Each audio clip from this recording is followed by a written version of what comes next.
Askara Radio Streaming We Light It Up. Selamat pagi sahabat Askara, senang bisa berjumpa kembali hari ini ya, 22 Maret 2021 di program Spirit of Life. Kita kembali hadir menemani sahabat Askara semuanya, dan kita juga akan membahas topik yang menarik ya. Hari ini sahabat Askara masih dengan topik dan tema bulanan kita masih berbicara tentang persembahan, dan hari ini kita akan bahas tentang perpuluhan ya. Kalau di beberapa minggu yang lalu kita sudah sempat membahas tentang menyinggung sedikit ya tentang perpuluhan sahabat Askara, dan kali ini kita akan bahas secara detail ya mengenai perpuluhan. Tapi masih ada satu pertanyaan yang tersisa di minggu lalu yang saya pikir ini juga masih ada kaitannya dengan perpuluhan ya sahabat Askara. Dan pagi hari ini saya tidak sendiri, saya bersama dengan Pak Yohanes Madu. Selamat pagi Pak Yohanes. Selamat pagi Mas Darlon. Selamat berjumpa lagi ya Pak Yo ya. Ya, berjumpa lagi.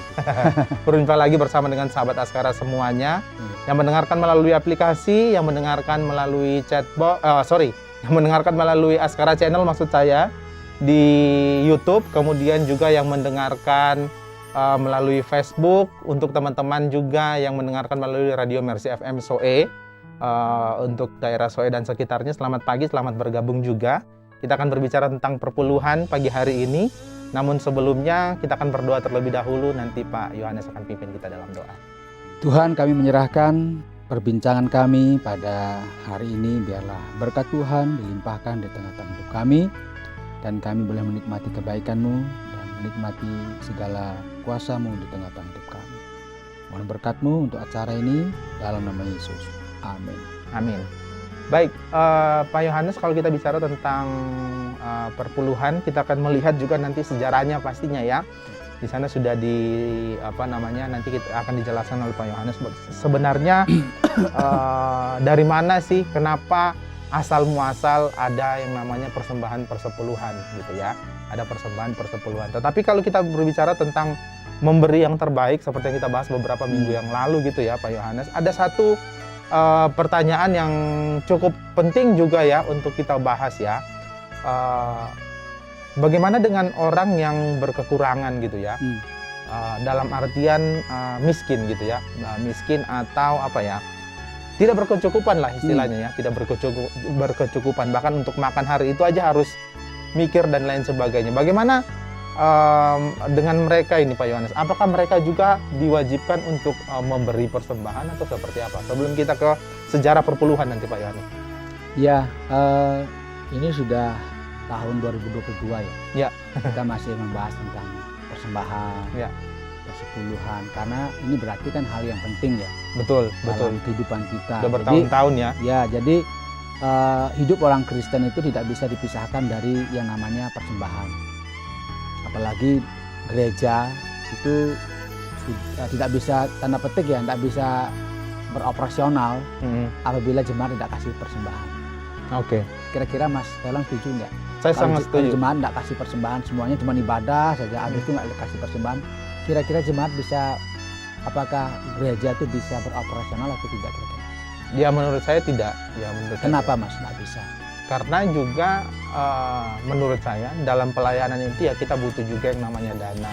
Ya mungkin sekedar untuk isi bensin, misal kunjungan para jemaat, atau mungkin membeli alat-alat untuk membersihkan gereja dan lain sebagainya. Ya betul. Ya. Berarti secara logika, secara nalar kita bahwa semua gerak kita, apapun gerak kita itu membutuhkan dana.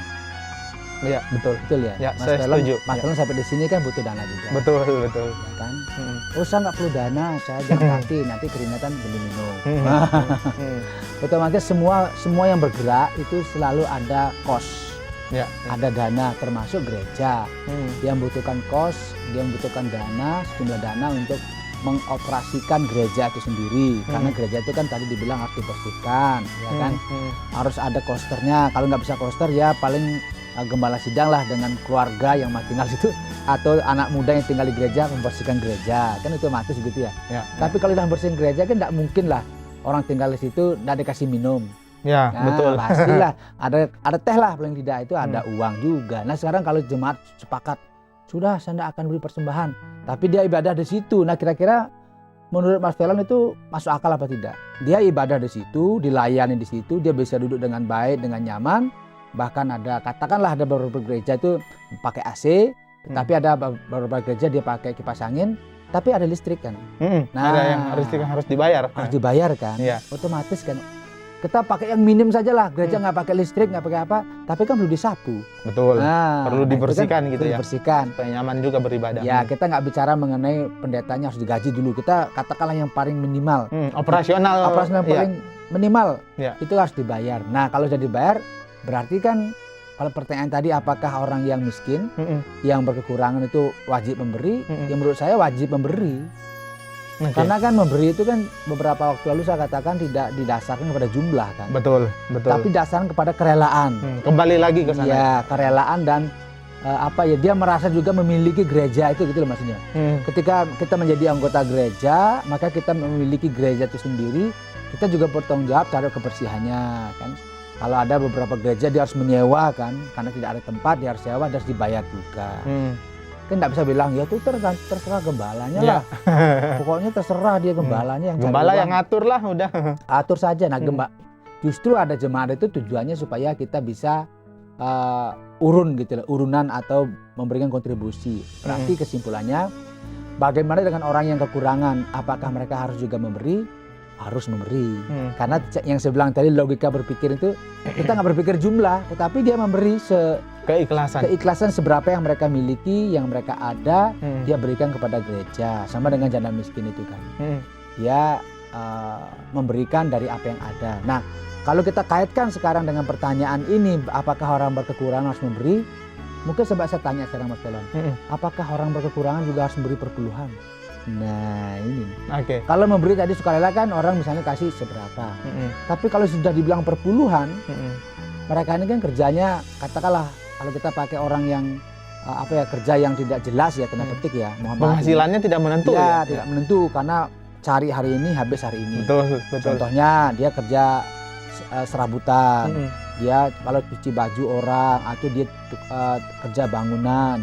Atau dia jualan, kan tidak jelas kadang-kadang apalagi kondisi saat ini pandemi yang agak sulit ya, ekonomi sulit bergerak, begitu dia jualan belum tentu banyak yang membeli, modal sudah keluar, tetapi juga dia harus dibebani dengan dia juga ada kewajiban, beberapa gereja kan mewajibkan begitu ya, harus beri perpuluhan. Betul. Nah akibatnya juga ada beberapa orang saya memperhatikan orang nggak ke gereja jadinya dia karena begitu, aduh aku udah lama kasih perpuluhan, aku nggak enak ini. Sungkan gitu ya. Apalagi kartunya sampai hilang katakan. Ya. Terus pasti dia tahu juga kan, jemaat majelis kan tahu walaupun dikasih kode begitu kan dia tahu kode nomor sekian kan si A. Punya siapa? Ini sekian lama nggak mau beri perpuluhan. Terus lama-lama dia sungkan. Nah itu gimana Mas Velan? Ada orang pada akhirnya tidak ke gereja hanya gara-gara dia bilang aku nggak mampu bayar perpuluhan. Kalau menurut saya keliru juga sih sebenarnya seperti itu. Keliru ya, kenapa keliru? Keliru juga karena ini kasusnya seperti ini ya. Maksudnya kalau kita melihat dari kacamata kasus yang seperti ini. Karena menurut saya pengertian yang saya tahu kan perpuluhan itu adalah hasil yang terbaik dari kita yang kita akan berikan. Tetapi maksudnya kalau menurut saya orang yang seperti itu merasa minder karena tidak memberi perpuluhan. Beberapa waktu yang lalu juga Pak Yohanes sudah membahaskan, ya kita kembali lagi kepada kerelaan itu sendiri karena pandangan seperti itu pun menurut saya keliru sih. Keliru ya? Iya, keliru. Ya. Berarti dia merasa, tapi secara manusiawi karena itu juga ditulis, kemudian ada beberapa gereja dicatat gitu ya. Dicatat ya, beberapa gereja tampilkan juga di buletin. Betul, ada. Secara efek psikologi itu kan psikologisnya dia kan merasa, aduh aku sekian lama nggak bayar. Ya. Itu juga secara manusiawi ada saya melihat beberapa orang pada akhirnya dia tidak ke gereja lagi. Karena ternyata persembahan itu, ya perpuluhan itu menjadi beban juga. Ya. Karena kalau dibilang katakanlah dia sehari-hari dapatnya 50.000, itu kan dipotong 5.000 kan begitu ya. Tetapi karena 50.000 sudah dipakai bayar ini bayar itu, Akhirnya kadang-kadang itu pun dia harus pinjam sana sini lagi. Ya, Nah, ini kan untuk menutupin. betul. Kita harus melihat ada beberapa kasus-kasus di mana jemaat pada akhirnya dia tidak memberi perpuluhan, bukan karena apa? Karena begitu banyaknya beban hidupnya mengakibatkan dia juga punya hutang sana sini, terus kita menyalahkan siapa sekarang? Nah, makanya kita belajar persepuluhan ini, kita belajar dari konteks yang real ya. Konteks yang diajarkan dalam Alkitab itu kayak apa? Apakah perpuluhan itu merupakan satu hal yang mempengaruhi keselamatan kita?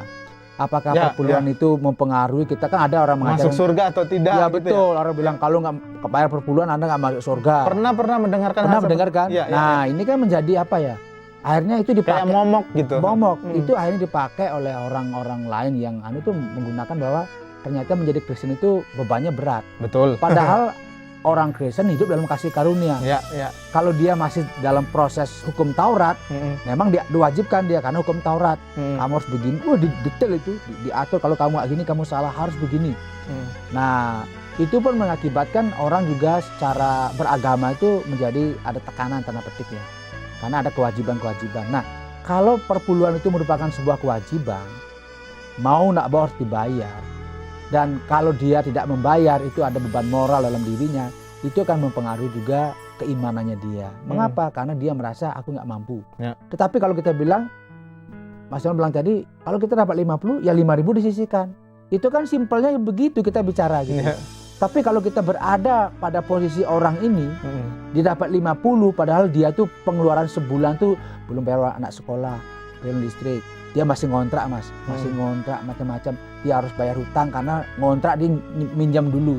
Padahal 50 sehari. Itu dia hitung anaknya 3 atau 4. Nah, hitung aja berapa bisa dia makan. Itu pun sangat sulitnya. Nah ini kan jadi kasus kan, jadi kasus kita. Sehingga kalau nanti kita belajar tentang persepuluhan, kita harus belajar secara lengkap apa yang diajar oleh Alkitab. Kan ini akan dibahas 2 minggu ya. Tapi kembali kepada pertanyaan Mas Teron, apakah orang yang berkekurangan itu wajib memberi persembahan? Menurut saya itu kita nggak pakai kata wajib. Dia harus memahami secara logika bahwa gereja itu butuh dukungan karena memang ada apa ya? Ini rumah kita, tempat ibadah kita. Ya kalau ada yang kotor itu harus disapu, harus belum beli sapu, dan itu kan perlu ada dana. Nah makanya ada kesukarelaan. Tapi kalau dia persepuluhan itu merupakan satu keharusan yang mau nggak mau harus dibayar, dan menyebabkan orang itu tertekan, menurut saya juga salah. Karena nggak boleh orang ke gereja tertekan.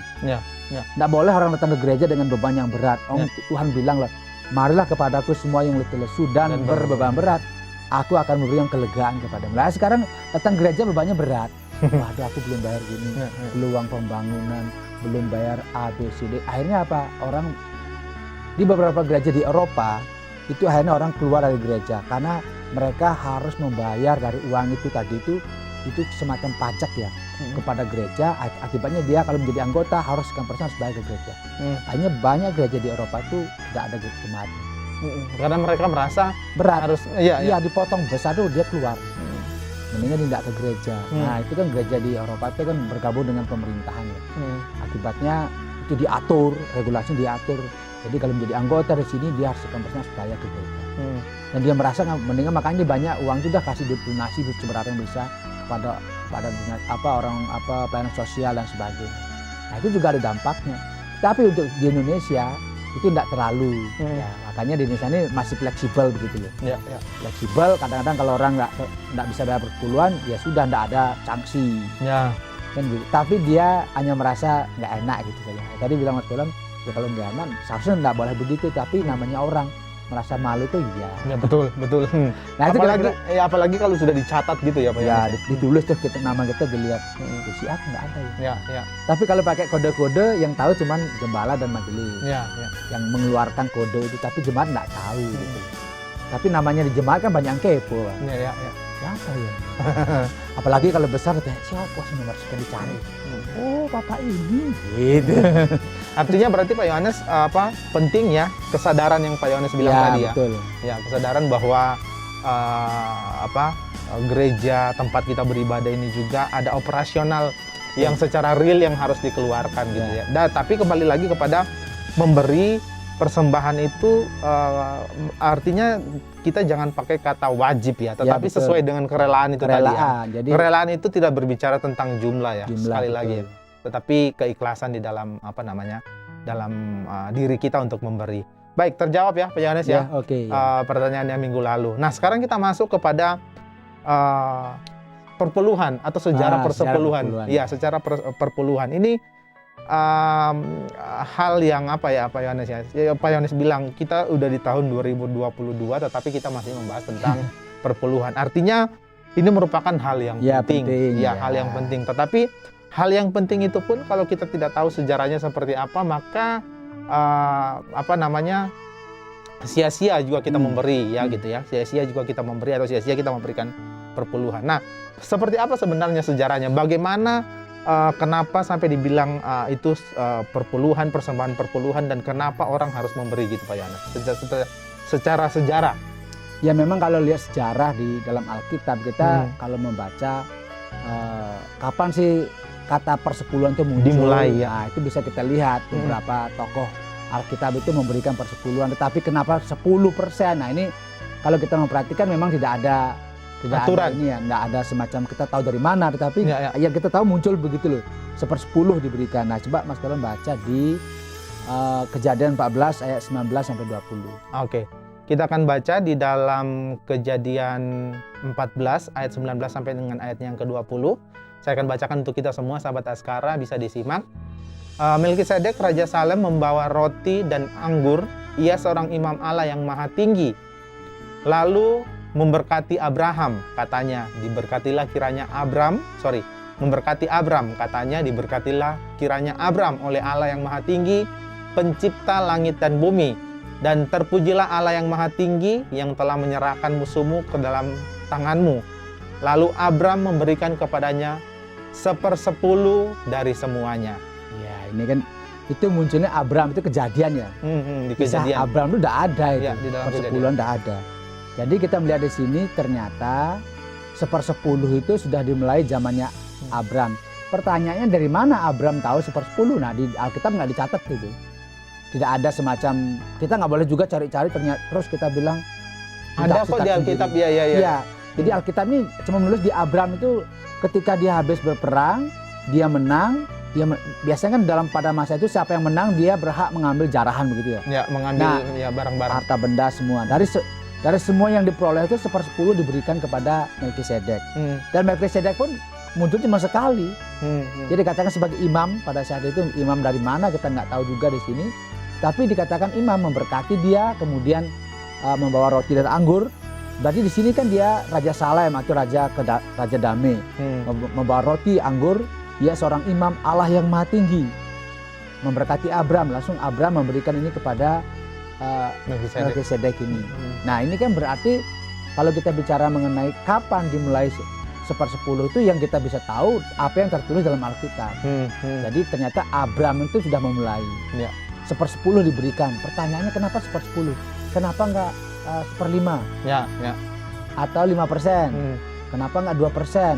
Tetapi kenapa harus 10%? Nah, ini kan tidak bisa kita lacak. Tapi nanti kita akan melihat ternyata dari ini disebut dengan dari kegiatan-kegiatan beragama mereka, rata-rata mereka selalu memberikan 1/10. Oke.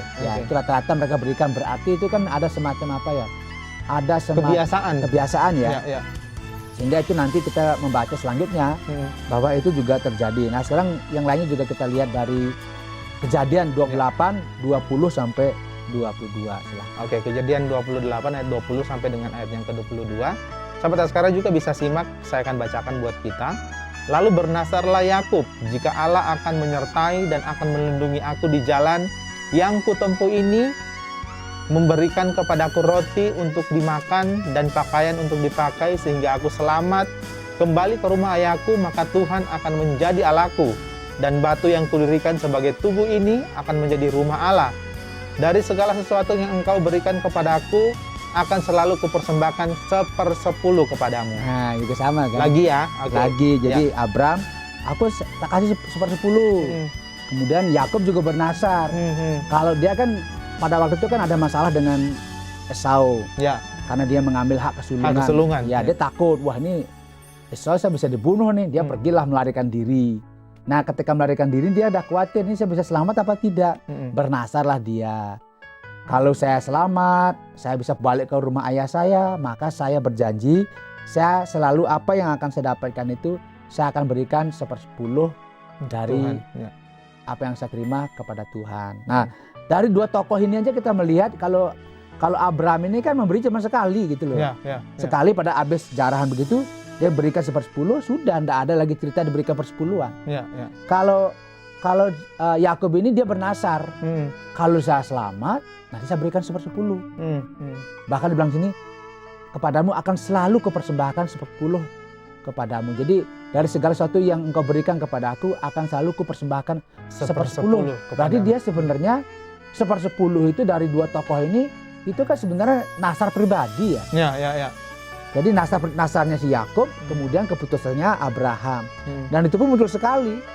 Nah, setelah itu nggak lagi disebutkan Abraham setiap anu kasih 1/10, nggak ada. Cuma sekali begitu dia menang, dia berikan 1/10. Nah, ini kan angka ini kan menjadi angka yang selalu diingat-ingat ya. Oh, Abraham dulu memberikan 1/10. Ya. Nah, itu dari mana? Ya kita juga tidak ada hitung-hitungannya, kita nggak tahu. Ya, hitung-hitungan, tapi dibuat 1/10 begitu loh. Kemudian si Yakub juga bilang, kalau aku selamat pulang sampai ke rumah bapakku, maka segala dari hasil yang aku peroleh, entahkah dia beternak, bertani, itu akan aku berikan 1/10. Nah, pertanyaan pada saat itu kan belum ada rumah Tuhan. Pada saat itu betul. Ya, belum ada kata tanda petik gereja begitu ya. Belum ada orang Lewinya, belum ada. Nah, sekarang 10 kalau Melkisedek, katakanlah bolehlah Melkisedek itu menerima 1/10 dari hasil jarahan. Karena dia kan imam ya, dia pasti punya kegiatan. Tetapi kalau Yakub ini berikan kepada siapa 1/10?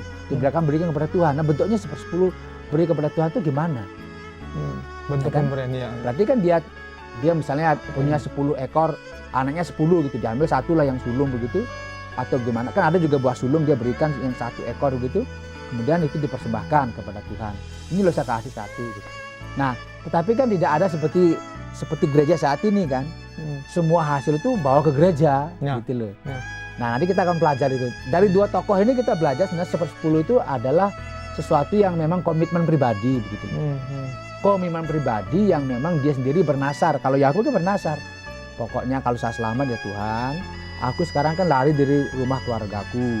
Aku dikejar-kejar sama Esau. Kalau aku bisa cukuplah di dalam pelarianku ini aku dapat makan, aku dapat pakaian, aku selamat, dan bahkan aku pulang lagi nanti ke rumah bapakku tuh, ke ayahku tuh, aku bisa pulang dengan baik, tidak dibacok sama si Esau gitu. Tidak dicelurit atau apa begitu. Dia udahlah saya selamat, saya akan berikan nih. Itu kan kepada Tuhan bernasar dia. Saya akan apapun saya dapat saya kasih 1/10-nya saya kasih lah. Kalau saya dapat satu keranjang, maka dihitung sama dia 1/10 saya kasih kepada Tuhan. Ini untuk Tuhan. Takkan dalam bentuk apa? Itu kan janji. Ternyata dari dua tokoh awal ini ternyata janji pribadi. Jadi Abraham bilang, oke, tak kasih nih, saya akan menang nih perang, 1/10 saya kasih hasil jarahan. Yakub juga kalau nanti saya selamat, saya kasih 1/10. Nah, maka kalau kita bilang di sini sebuah kewajiban, membaca di sininya sebenarnya 1/10 itu bukan sesuatu yang kewajiban yang kalau nggak dibayar itu berdosa, nggak ada gitu. Itu komitmen pribadi sebenarnya dari Abraham maupun dari Yakub. Nah, tetapi nanti selanjutnya kita akan lihat ada perkembangan begitu loh. Nah, coba perhatikan lagi kalau bilang caranya. Coba dibaca Imamat 27 ayat 30. Imamat 27 ayat yang ke-30, sahabat Askara, saya akan bacakan buat kita semua. Demikian juga segala persembahan persepuluhan dari tanah, baik dari hasil benih dan tanah maupun dari buah pohon-pohonan, adalah milik Tuhan. Itulah persembahan kudus bagi Tuhan. Nah, Imamat sudah mulai, karena apa, bangsa Israel sudah keluar dari Mesir. Dia kemudian ditata dengan baik, bangsanya ditata dengan baik, kemudian sistem beragama juga ditata dengan baik, maka diaturlah sekarang. Makanya kamu sekarang sudah mulai, dulu kan diperbudak, kamu sudah bebas sekarang kamu mulai namanya mengatur semua tanahmu dan sebagainya, kamu harus berikan 1/10. Nanti kalau kita membaca itu kan diberikan pada orang Lewi kan, karena orang Lewi nggak dapat bagian tanah. Jadi demikian juga segala persembahan persepuluhan dari tanah, baik dari hasil benih di tanah maupun dari buah-buah pohon. Buah pohon-pohonan adalah milik Tuhan. Itulah persembahan kudus bagi Tuhan. Mulai ditata sekarang. Kalau tadi Abraham hasil jarahannya dikasih 1/10, kemudian Yakub bernasar saya akan berikan 1/10. sekarang dimulai dilembagakan begitu.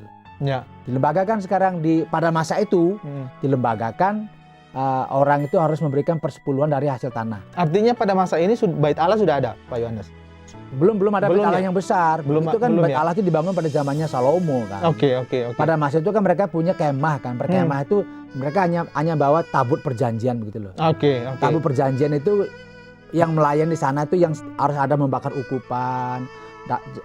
Jemaat umat datang membawa itu dilayani oleh orang Lewi. Oke. Itu kan disebut dengan kemah itu kan. Pakai kemah itu dibuat. Belum ada berupa gedung belum ada karena kan pada masa itu mereka nomaden masih ya. Betul. Masih pindah-pindah. Makanya kadang mereka berperang tabutnya di bawah begitu. Nah, ini kan menjadi menjadi sebuah tatanan sebenarnya timbal balik begitu loh. Ya, ya. Jadi sebenarnya mereka ini kan sudah dikeluarkan dari Mesir, mereka tidak diperbudak lagi, mereka sekarang punya tanah sendiri, mereka tanami dengan baik, kalau itu menghasilkan, maka kamu punya kewajiban berilah 1/10. Jadi 9-nya kamu makan dengan keluargamu, 1-nya bawa kepada kepada Tuhan begitu. Itu milik Tuhan. Nanti di bagian lain dikatakan bahwa Tuhan memberikan itu untuk dipergunakan, dikelola oleh orang Lewi dan keluarganya gitu loh. Jadi orang Lewi itu mengelola dari hasil 1/10 itu dikelola untuk hidup mereka. Karena mereka tidak bisa bertanam karena nggak punya tanah. Ya. Nah itu loh. Itu dilembagakan. Maka saya bilang ternyata persepuluhan itu dipergunakan untuk operasional pada masa itu. Oke. Gitu. Kenapa 1/10? Ya ini kita nggak tahu juga. Tapi kalau kita perhatikan beberapa kali 1/10 diberikan. 1/10 berarti dapat 10 maka 1. Yang saya katakan kalau dalam masa sekarang itu diambil 1 digit gitu. Ya. Kalau dapat 5.000 kasih berapa diambil 1 digit? 500. Ya. Dapat 10.000 diambil 1 digit 1.000. Ya itu jadi dihilangkan 1 nolnya. Kalau pakai uang. Berapa saya ngasih hilangkan nol belakangnya udah ketahuan berapa sisanya. Ya. Diambil 1 berarti gitu loh. Makanya ada beberapa bagian di kita imamah itu kalau mereka pakai tongkat yang dihitung 1, 2, 3, begitu yang ke-10 tung. Wah ini 10 milik Tuhan nih. Milik Tuhan nih. Jangan kamu jual ini milik Tuhan. Ya. Sisihkan nanti kasih kepada orang Lewi. Ini bagian kamu loh 1. Iya terima kasih dah. Wong saya nggak punya tanah, saya nggak bisa beternak, saya nggak bisa tanam pohon ara, nggak bisa tanam macam-macam, maka nggak punya benih juga saya. Jadi dari hasil itu kamu bawa ke sini, kami bisa hidup dari situ lah. Itu kan tujuannya supaya saling mengisi begitu loh. Ya. Saling menolong dan sebagainya, tapi dilembagakan menjadi 10/10. Ya. Nah kemudian selanjutnya lagi dibaca di dalam Ulangan 11 ayat 12. Ulangan 11 ayat yang ke-12, sahabat Askara, disimak kembali. Maka ke tempat yang dipilih Tuhan Allahmu untuk membuat namanya diam di sana, haruslah kamu bawa semuanya yang kuperintahkan kepadamu, yakni korban bakaran dan korban sembelihanmu, persembahan persepuluhanmu dan persembahan khususmu, dan segala korban nazarmu yang terpilih yang kamu nazarkan kepada Tuhan. Nah, ini lengkap lagi. Ternyata disejajarkan. Ya. Kita bawa korban bakaran, korban sembelihan kita bawa, persepuluhan juga dibawa, persembahan khusus dibawa. Kalau kita bernasar dibawa lengkap itu. Nah, ini kan pertanyaannya apakah dibawa setiap bulan? Nah, nanti ada jawabannya itu ada. Tapi yang jelas di sini itu kan kita perhatikan mereka kalau sudah menghasilkan ya mereka bawa, gitu loh. Jadi kadang-kadang kalau pada masa itu biasanya mereka bawanya setahun sekali. Kalau pada itu kan mereka bawa rame-rame, terus mereka ada acara terus langsung dibawa semua persembahan itu dibawa sekaligus gitu. Ya. Dari hasil itu semuanya digabung dibawa kepada Tuhan. Makanya bilang di sini tuh maka ke tempat yang dipilih Tuhan Allahmu untuk membuat namanya diam di sana, haruslah kamu bawa semuanya yang kuperintahkan kepadamu, yakni korban bakaran, korban sembelihan, persepuluhan, persembahan khususmu, mungkin ada persembahan khusus, segala nasar kita bernasar nih. Nek saya tahun ini saya jualan online saya lancar, maka saya akan memberikan perpuluhan Tuhan. Nah itu baik gitu Tuhan bilang. Begitu lancar, maaf Tuhan lupa Tuhan. Tapi kalau bernasar jangan, hati-hati bernasar. Mendingan jangan bernasar. Kalau kita bernasar kan kita kadang-kadang bernasar. Pokoknya kalau begini atau hati-hati. Karena nasar itu diingat itu nasar. Kemudian dibaca lagi dalam Maleakhi 3 ayat 10 sekarang. Maleakhi 3 ayat. Nah ini yang terkenal ini, Maleakhi 3:10. Oke, Maleakhi 3 ayat yang ke-10 dan ini sering kita pakai ya Pak Yohanes ya. Bawalah seluruh persembahan persepuluhan itu ke dalam rumah perbendaharaan supaya ada persediaan makanan di rumahku, dan ujilah aku, firman Tuhan, semesta alam, apakah aku tidak membukakan bagimu tingkap-tingkap langit dan mencurahkan berkat kepadamu sampai berkelimpahan. Pertanyaan sekarang, kalau kita sudah memberikan persepuluhan, apakah hidup kita akan berkelimpahan? Kalau kita melihat secara real life juga sebenarnya tidak juga sih. Tidak juga ya. Ya. Berarti ayatnya salah dong. Ya kalau kita melihat secara kacamata ini kan kalau kita melihat secara kasat gitu kan ya, harusnya kalau kita menurut ayat ini, kalau kita sudah memberikan persepuluhan, harusnya kita hidup dalam berkelimpahan. Tetapi pada kenyataannya tidak. Orang yang melihat pengertian seperti itu akan menganggap bahwa berarti ini ayatnya kayaknya keliru nih. gitu. Sepertinya keliru nih gitu. Ya itu. Dengan pemahaman yang ini gitu maksudnya. Ya, ini yang saya katakan, orang akhirnya begini loh. Orang memberi supaya dia diberi kelimpahan. Oke. Kan keliru ya. Motivasi dah keliru ya. Betul. Nah, kalau memberi persepuluhan yang saya bilang tadi itu kan persembahan yang kita niatkan di dalam hati kita. Tuhan, terima kasih berkat kamu, kesadaran sebagai orang percaya, saya mendapat sekian, saya akan berikan ini, dan kita nggak berpikir, kita supaya nanti kenapa, kalau kita dapat 10 diminta 1, 9 masih di kita, ya kita masih minta lagi, berarti nggak ikhlas. Makanya sukarela di sini. Makanya kalau dibilang di sini, Tuhan bilang, ujilah aku, apakah aku tidak membukakan bagimu tingkap-tingkap langit dan mencurahkan berkat kepadamu sampai berkelimpahan. Ini kan ada kasus khusus ya. Pada masa Maleakhi ini kasus khususnya apa? Yaitu mereka ini sibuk dengan pekerjaannya. Mereka melupakan bahwa dari awal tadi itu mereka itu kan sudah ada ketetapannya. Orang Lewi, suku Lewi itu mereka tidak bagian tanah untuk mereka bercocok tani. Ya kan, untuk peternak dan sebagainya. Tapi begitu mereka sudah mulai kaya, mereka punya kebunnya udah luas, mereka sudah mulai bercocok tanam dan lain sebagainya. Lupa mereka.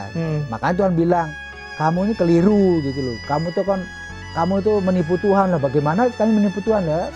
Gimana nggak menipu? Kamu itu kan sudah ada kesepakatan perjanjian ini. Jadi Taurat itu sebenarnya ada perjanjian antara manusia dengan Tuhan. Bahwa aku akan membimbing kamu, tetapi kamu berikan ini. Tapi dia dibilang menipu. Karena apa? Dia tidak pernah bawa lagi persepuluhan itu kepada Tuhan. Itu loh maksudnya. Maka dibilang bahwa semuanya itu buktikan kalau aku tidak memberkati kamu gitu. Artinya di sini Tuhan itu sudah memberkati mereka, tetapi Tuhan juga bisa mencabut berkatnya ketika manusia itu ingkar janji. Maka dibilang, ujilah aku pasti akan memberkati. Nah, dalam kasus yang dibilang tadi, ketika orang sudah memberi persepuluhan, dia katanya, Tuhan, aku rajin kok kasih persepuluhan, kenapa hidupku ya begini? Biasa-biasa aja. Nah, berarti kan sebenarnya kita motivasi kita dalam memberi persepuluhan itu jangan karena kita ingin mendapatkan sesuatu dari Tuhan. Kita tidak ikhlas, kita nggak boleh mancing tak pancing begini. Kan orang bilang, orang dapat ikan itu tergantung umpannya. Semakin besar umpannya, ikan yang dapat pasti besar. Kalau misalnya di laut pasti beda. Kalau dia, makanya kita pasti orang mancing ya.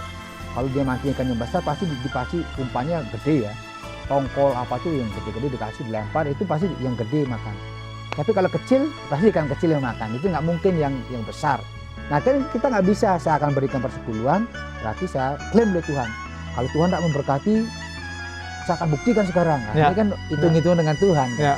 Makanya persepuluhan itu harus diberikan dengan sukarela. Betul. Dengan keikhlasan. Betul. Dan kita tidak bisa mengklaim, buktinya ini tidak berkelimpahan Tuhan. Tapi ini firman Tuhan bohong, kan tidak mesti. Karena ini kan konteksnya pada saat itu kan konteksnya orang-orang Israel pada masa itu mereka melupakan yang saya baca tadi kan, semuanya harus dibawa, korban sembelihan, korban keselamatan, korban macam-macam itu harus dibawa, termasuk korban persepuluhan, nasar kamu, persembahan khusus harus dibawa ke rumah Tuhan, gitu loh. Itu kan harus dibawa, tapi mereka lupa. Saking mereka sibuk ngurusi bisnis begitu. Ya lupa sampai makan dibilang, ayo bawa ke rumah perbendaharaan. Kan pertanyaan kan tidak dibilang dibawa ke gereja, perbendaharaan. Supaya ada persediaan makan di rumahku. Nah, berarti kan di rumah itu kan bait Allah pada masa itu. Tapi perbendaharaan untuk orang yang mengelola. Bawalah kepada yang mengelola. Siapa yang mengelola? itu kan kelembagaan. Imam kan? itu tadi ya. Ya, para dia imam. dikelola di sana. Toh pengelolaan itu digunakan untuk kesejahteraan para orang Lewi pada masa itu. Berarti jelas untuk siapa gitu ya Pak Iya. Yohanes di sini ya. Karena ini ada pertanyaan ini Pak Oh, Yohanes. silakan. Iya. Dari Ibu Sri Rahayu. Hmm. Selamat pagi, selamat melayani dan Tuhan Yesus memberkati. Dan Tuhan Yesus memberkati. Ini ada pertanyaan Pak Yohanes. Kalau tadi kan dibilang bawalah seluruh persembahan ke rumah perbendaharaan, Ya, gitu ya, bukan Iya. ke rumah Tuhan di sini dibilangnya. Nah, ini menanggapi ini ada pertanyaan dari Ibu Ibu Rahayu, Ibu Sri Rahayu. Siapa yang wajib menerima persepuluhan? Sekarang konteksnya di mana dulu? Ya. Kalau dalam konteks perjanjian lama, di mana itu berkaitan dengan hukum Taurat. Jadi sebenarnya persepuluhan dan sebagainya itu kan berkaitan dengan hukum Taurat kan, Ya, yang ditetapkan oleh Tuhan dalam kitab Imamat kan. Nah itu kan yang menerima itu siapa yang berhak? Ya orang Lewi. Para imam itu tadi yang bertugas itu tadi. Yang Ya. bertugas itu, yang jadi orang Lewi itu kenapa dia berhak menerima? Karena dia tidak punya lahan untuk digarap. Memang pekerjaannya yang melayani di rumah Tuhan. Sudah ditetapkan begitu. Nah, mereka yang menerima. Nah, sebenarnya yang menerima itu adalah Tuhan. Oke. Tuhan yang menerima sebenarnya. Tapi Tuhan memberikan itu kepada orang Lewi.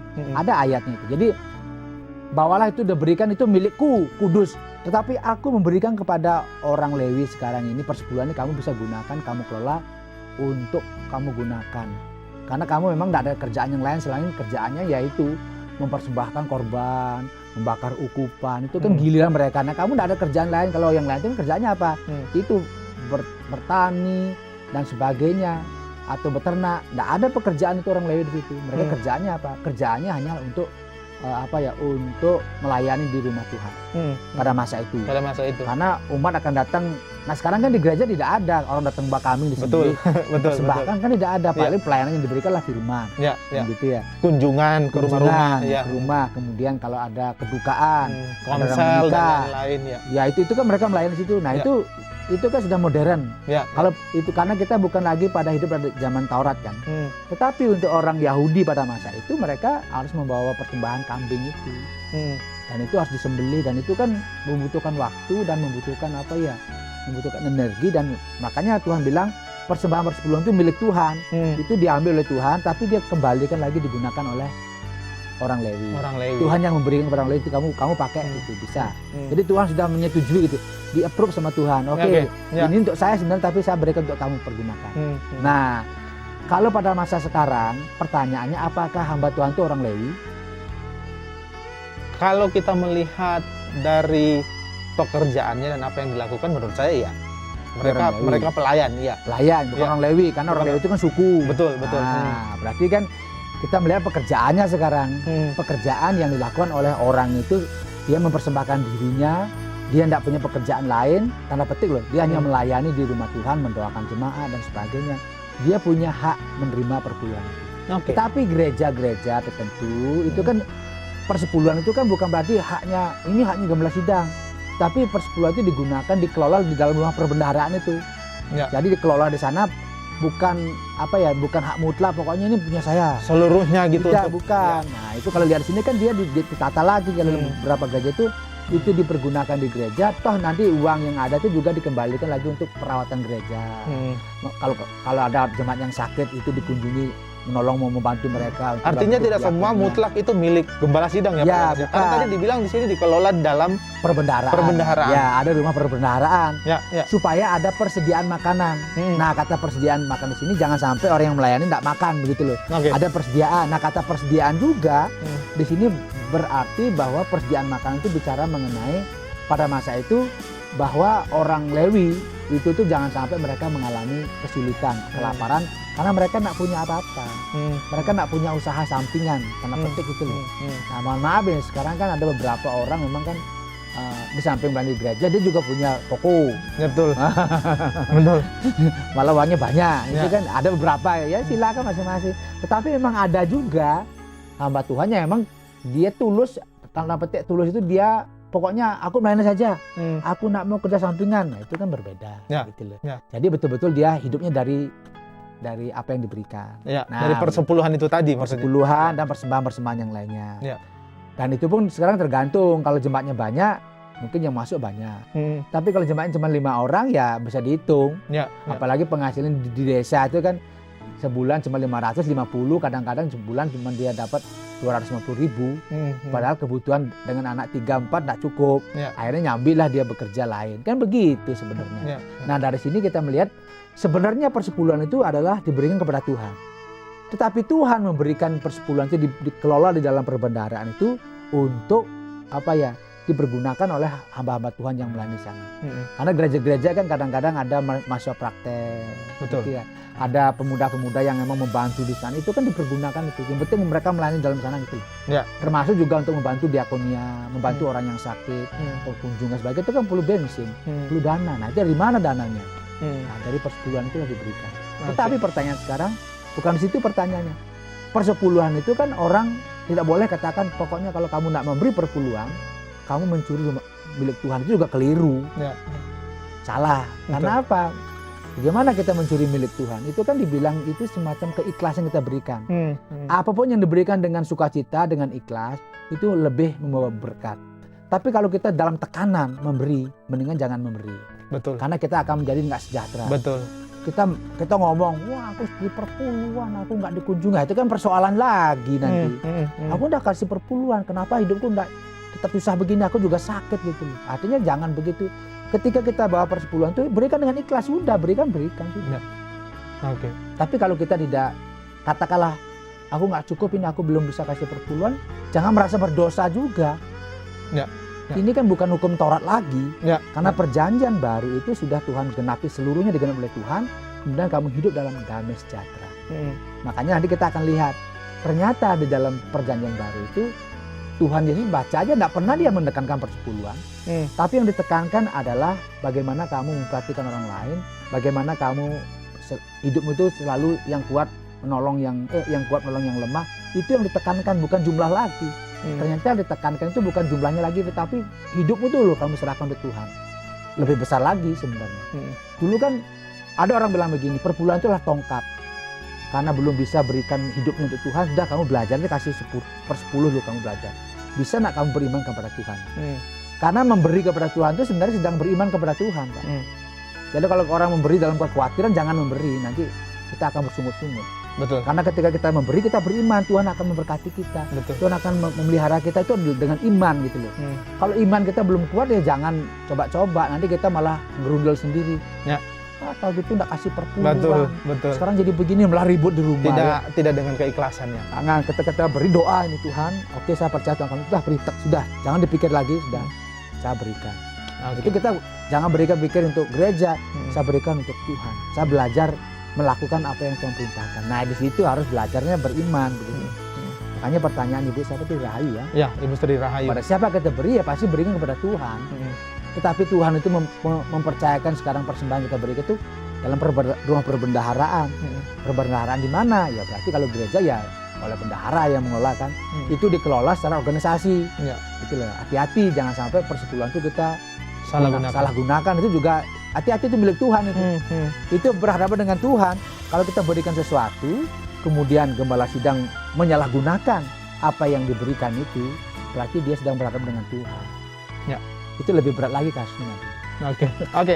Ibu Sri Rahayu, semoga bisa menjawab ya pertanyaannya. Berarti memang diberikan kepada Tuhan, dan Tuhan seperti Pak Yohanes bilang tadi, istilahnya meng-approve gitu ya, menyetujui untuk dipakai untuk para pelayan Tuhan. Ya. Dan setiap organisasi pengaturannya berbeda-beda ya. Beda. Nggak bisa kita pukul rata, beda-beda, silakan masing-masing. Yang penting itu jangan disalahgunakan. Betul.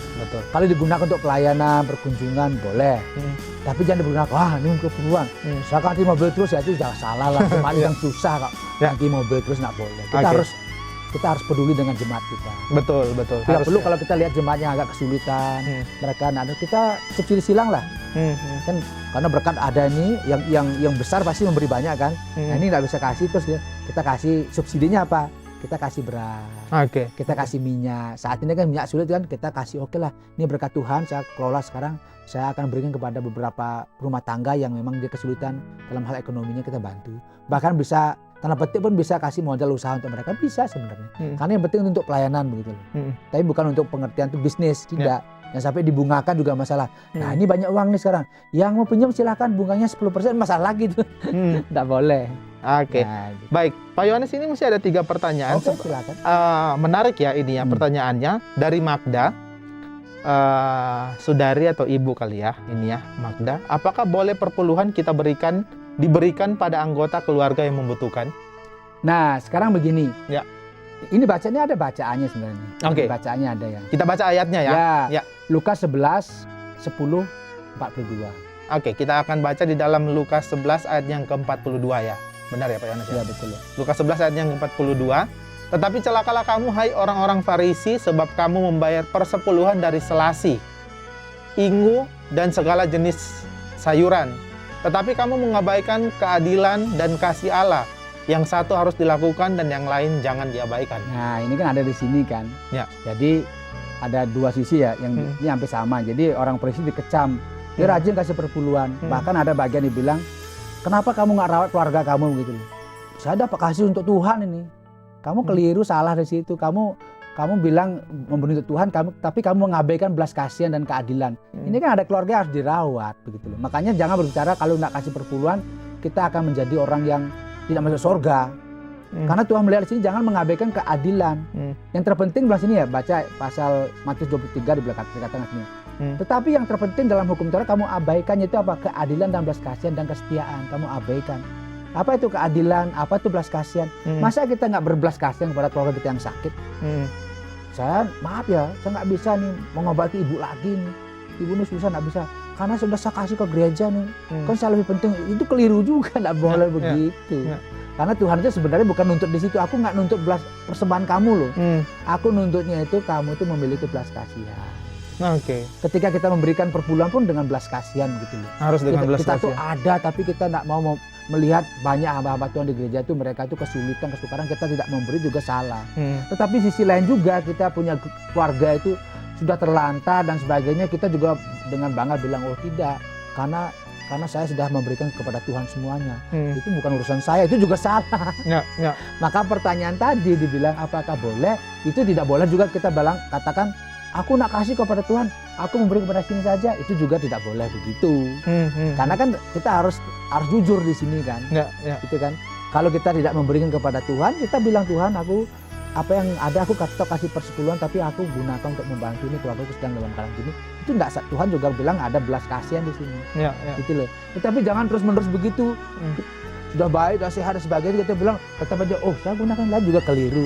Karena kita harus adil. Kita juga dilayani di gereja, betul apa tidak? Betul. Kita juga harus ingat gereja kita beranggota, jangan sampai kita abaikan itu. Jadi ini harus bermainnya itu jujur begitu loh. Jujur dalam pengertian begini loh. Kalau memang kita belum bisa memberi persepuluhan, ya kita ngomong sama Tuhan, maaf Tuhan, ampuni saya belum bisa kasih persepuluhan, bawa ke gereja belum bisa. Tapi apa yang ada saat ini saya gunakan untuk merawat keluarga yang sakit. Itu kan jujur. Nah, di sisi lain juga kita juga harus adil. Misalkan beranggota di gereja sana, kita juga harus berkontribusi pada gereja di mana kita beranggota. Jangan sampai kita akhirnya menjadi orang yang tidak pernah berkontribusi, kan keliru juga, kita dilayani. Betul. Betul apa tidak? Betul. Nanti kita ada gereja juga yang turun tangan. Betul. Sakit apa segala macam. Ya, kita gereja. Nah itu juga harus ada. Makanya dibilang sini, yaitu keadilan dan belas kasihan dan kesetiaan. Jadi 3 itu harus kita ramu. Orang Farisi kan dikecam, woi kamu hebat, kasih persepuluhan lengkap, kamu kasih ke Tuhan, tapi kamu nggak berlaku adil. Karena ada kasus di mana dia tidak bisa merawat, bilang karena nggak bisa merawat keluarganya, dia bilang aku nggak bisa merawat keluargaku karena uangku habis, sudah tak kasih kepada Tuhan.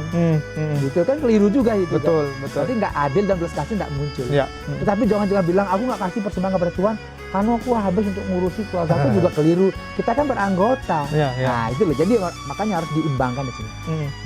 Jangan sampai kita tuh menelantarkan keluarga kita hanya gara-gara kita bilang uangku udah habis untuk pelayanan, juga salah. Karena Tuhan juga kasih kita keluarga untuk kita rawat, untuk kita jaga. Karena bait Allah itu kan, kita ini kan bait Allah, yang harus dirawat. Tetapi karena kita beranggota secara kelembagaan, organisasi, jangan kita ngeles. Saya udah habis kok, ini kan sama saja, itu juga ngeles, nggak boleh. Bos, Anda tuh beranggota, jadi ada apa-apa tuh Anda tuh punya tanggungan dari gereja. Ya kita harus tetap berkontribusi kepada gereja, tetap dan wajib gitu loh. Jadi bagaimana membalancekan ini itu yang penting. Ada Kita butuh hikmat juga ya Pak. butuh hikmat. Ya. Jangan kita main ekstrim, nggak boleh. Nah pertanyaan sekarang, kita keluarga sakit, mohon maaf ini opnam gitu, nggak punya uang kita. Terus ada uang ini, kita boleh nggak pakai? Boleh pakai. Kenapa nggak boleh? Keluarga sakit kita hanya uangnya ada ini. Apa kita biarkan keluarga sudah sesak napas begitu kita, wes pokoknya untuk Tuhan. Ini urusan nanti Tuhan sembuhkan, nggak bisa begitu. Ya. Gitu loh maksudnya. Kan di sini bukan masalah kalau nggak dikasih ke Tuhan kamu akan dihukum, dibakar, di api neraka, kan nggak ada di situ. Tuhan bilang, hai kamu orang Farisi, orang Taurat, kamu orang munafik. Sebab apa? Perpuluhan dari Selasi ada mana semua kamu bayar. Tapi kamu mengabaikan apa? Keadilan dan belas kasihan. Nggak ada belas kasihan kan. Nah sekarang kita lihat orang susah, sulit, waduh nggak bisa buat apa-apa. Kita ada uang, kita ada pilihan ini. Kita kasih ke gereja dulu atau membantu orang ini. Ayo gimana kalau ada kasih begitu. Ini berangkat nih. Berangkat nih bawa uang nih perpuluhan dari kantor. Perpuluhan ya. Membawa nih ke gereja nih. Tiba-tiba melihat orang yang sangat membutuhkan. Nangis kalau saya nggak bisa bayar SPP, saya ini susah. Anak saya dikeluarkan, ayo pilih mana Mas Tolong saya tanya sekarang. Kalau setelah mengerti pengertian ini, ya kita harus memberi kepada yang paling membutuhkan. Keadilan tadi itu ya. Keadilan kita kasih, Tuhan paham itu. Orang sudah kata 3 bulan nggak bayar, dia tolonglah Pak, saya nggak ada sama sekali, gimana ini, saya ini terakhir harus saya bayar. Dan itu betul, bukan dia bukan sedang bersandiwara ya. Kalau saya pribadi saya akan kasih sih, sudah, karena itu berbelas kasihan. Bagaimana kita dengan bangga kita kasih bahwa kita menjadi orang rohani karena memberi perpuluhan. Tapi tetangga kita pada saat yang membutuhkan mendesak begitu loh. Bukan kita buat-buat, itu yang keliru. Mendesak dan dia bilang saya nggak bisa lagi, saya nggak bisa gimana caranya. Kita harus bantu di situ. Dan ini dibilang oleh Tuhan, kamu sedang menegakkan keadilan dan belas kasihan. Nah itu loh maksudnya. Maka harus ada di sini jangan, oh maaf ya, ini punya Tuhan loh, punya Tuhan loh. Tuhan bilang gini, langsung bilang begini. Pada saat aku kesusahan, kamu tidak mengurus aku. Saat aku kelaparan, kamu tidak beri aku makan. Kan Tuhan juga bilang begitu. Ya inilah orang yang dekat ini kita bantu. Nanti kan bukan berarti langsung kita ngeles. Tuhan, aku tidak bisa pakai gereja karena aku sibuk membantu orang lain. Itu juga tidak boleh karena kita punya kewajiban di gereja juga. Makanya permainan itu harus betul-betul bagus. Makanya sini harus dibutuhkan kejujuran. Kita memiliki belas kasihan, juga keadilan. Kata adil di sini kan kita adil lah. Kita menjadi anggota gereja kita harus adil, nggak boleh kita ngabaikan itu. Tetapi sebagai manusia kita juga memiliki belas kasihan. Ketika orang membutuhkan dan itu mendesak dan itu hanya kita yang diharapkan, kita ada berkat itu kita berikan, gitu loh. Tapi jangan terus-menerus begitu. Wah, saya nggak kasih gereja lah. Saya akan gini kan sama saja, itu juga keliru karena kita anggota gereja. Anggota gereja. Nggak boleh anggota gereja terus kita merasa terserah saya, nggak boleh. Betul. Oke, Saudara Magda atau Ibu Magda semoga bisa menjawab. Pak Yohanes, ini sebenarnya pertanyaannya hampir sama dengan Magda tadi ya. Artinya ini pertanyaan dari Saudara Joan ya, Saudari Joan. Ini persepuluhan berarti tidak harus selalu disalurkan melalui gereja, melalui panti asuhan gitu, boleh Kak Pak? Itu yang saya katakan tadi, itu kita tuh sebenarnya kalau persepuluhan itu kita kan nggak boleh ngeles ya. Kita bilang terus kita beranggota gereja, seharusnya memang kalau bacaan tadi itu yang kalau ditata itu kita kan disalurkan melalui gereja, seharusnya kan begitu, melalui gereja. Tetapi dalam kasus-kasus tertentu ketika orang membutuhkan di panti asuhan itu ternyata tidak ada makanan dan mereka tidak, itu tidak masalah kita kasih. Itu kan kasus-kasus tertentu gitu loh. Tapi kita nggak boleh mengalihkan dengan kita karena kan uang saya, tapi nggak perpuluhan itu milik Tuhan. Tanya sama Tuhan gimana nih? Gitu. Karena saya lihat di panti asuhan sana tuh mereka tidak ada beras Tuhan, saya akan berikan ke sana. Tidak ada beras mereka, karena apa? Mereka dah berapa kali itu sumbangannya belum masuk ini. Kan kadang-kadang dapat dari dinas sosial atau dari mana itu mereka nggak dapat lagi. Saya ada berkas, saya berikan ke sini. Nah kita nggak boleh tiba-tiba mengalihkan begitu saja. Karena apa? Kita beranggota gereja bahwa pertama itu dialihkan dulu ke dibawa ke rumah Tuhan kan, dibawa sana. Nanti itu mereka mengelola sana. Tetapi dalam kasus-kasus tertentu kita melihat langsung dan kita harus ada belas kasihan di sini. Di sana ada hikmat yang kita terima. Jadi bukan langsung kita tidak memberi persembahan ke gereja sering. Aku udah kasih ke panti asuhan.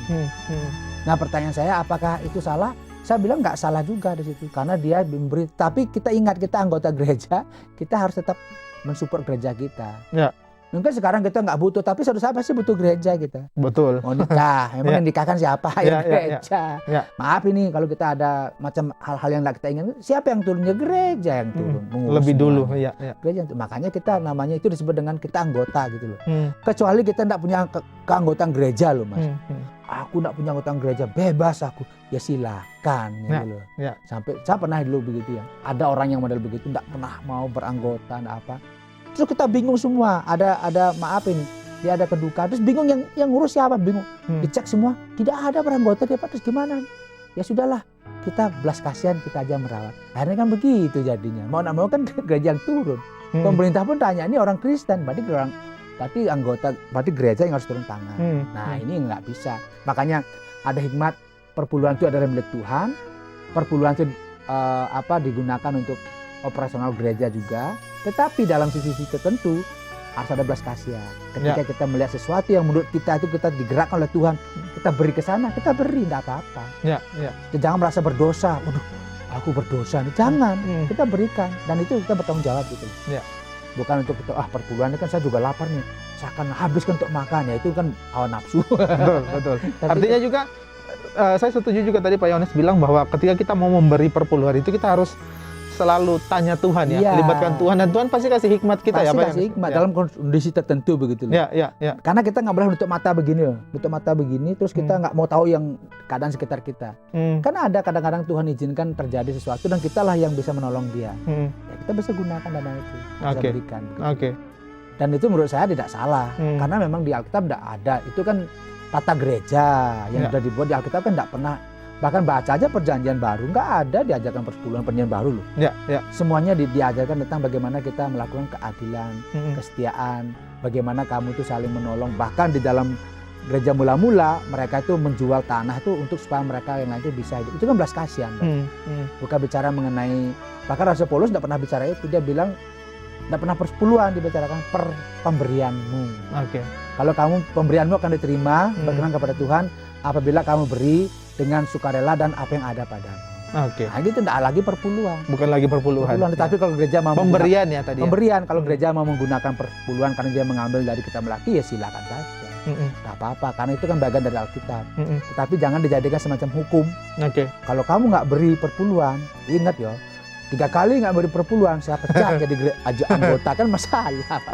Pak Yohanes, terakhir secara singkat saja, ini dari Pak Franky, cukup banyak pertanyaan ya hari ini ya. Kalau kita bicara tentang perpuluhan memang menarik ya. Bagaimana dengan hamba Tuhan yang mengaku kaum Lewi, artinya berhak menerima persembahan dari jemaat tapi masih menuntut gaji atau upah dari sinode atau gereja? Bagaimana menurut Pak Yohanes? Dari Franky nih. Itu kan tergantung sekarang penafsiran ya. Penafsiran orang masing-masing ada. Penafsirannya itu hamba Tuhan itu ada orang Lewi. Tapi kalau baca Lewi yang di situ kan orang Lewi itu kan sudah selesai, hanya itu orang Yahudi sebenarnya. Jadi kalau bilang orang Lewi itu berkaitan dengan hukum Taurat. Gitu loh. Tetapi kalau baca sekarang di dalam Alkitab itu dari seluruh perjanjian baru, jadi gereja itu kan ada dalam perjanjian baru dan sebagainya.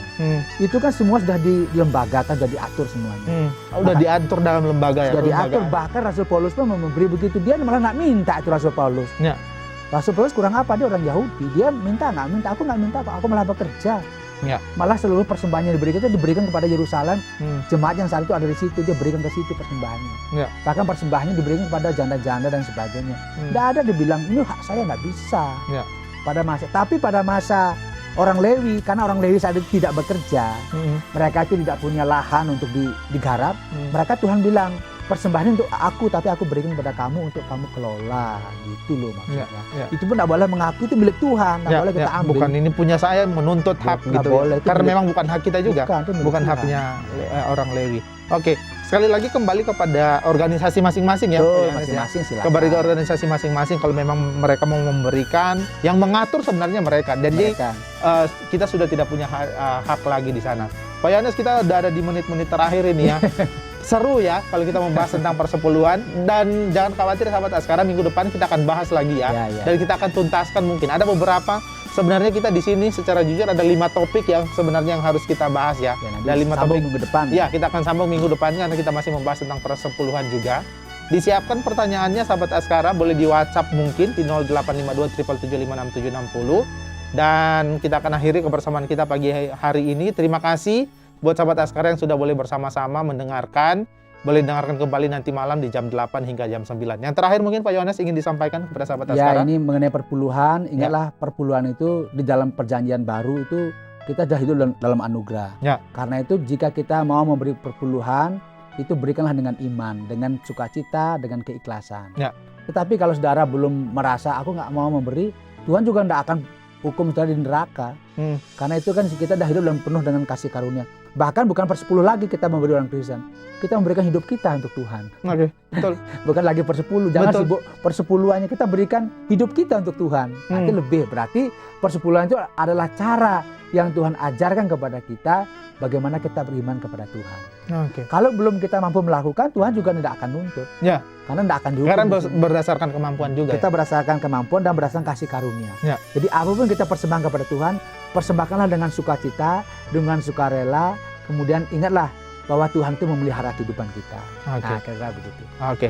Terima kasih sekali lagi untuk sahabat Askara semua yang boleh bergabung pagi hari ini. Terima kasih Pak Yohanes. Sama-sama. Boleh berbagi. Kita lanjutkan minggu depan ya Pak Ya, Yohanes ya. sambung lagi nih. Ya, siap dengan pertanyaan-pertanyaan juga Oh, ya. iya. Terima kasih untuk Ibu Sri Rahayu, kemudian Magda, ada Joan juga, ada Pak Franky juga. Terima kasih banyak sudah boleh bergabung pagi hari ini.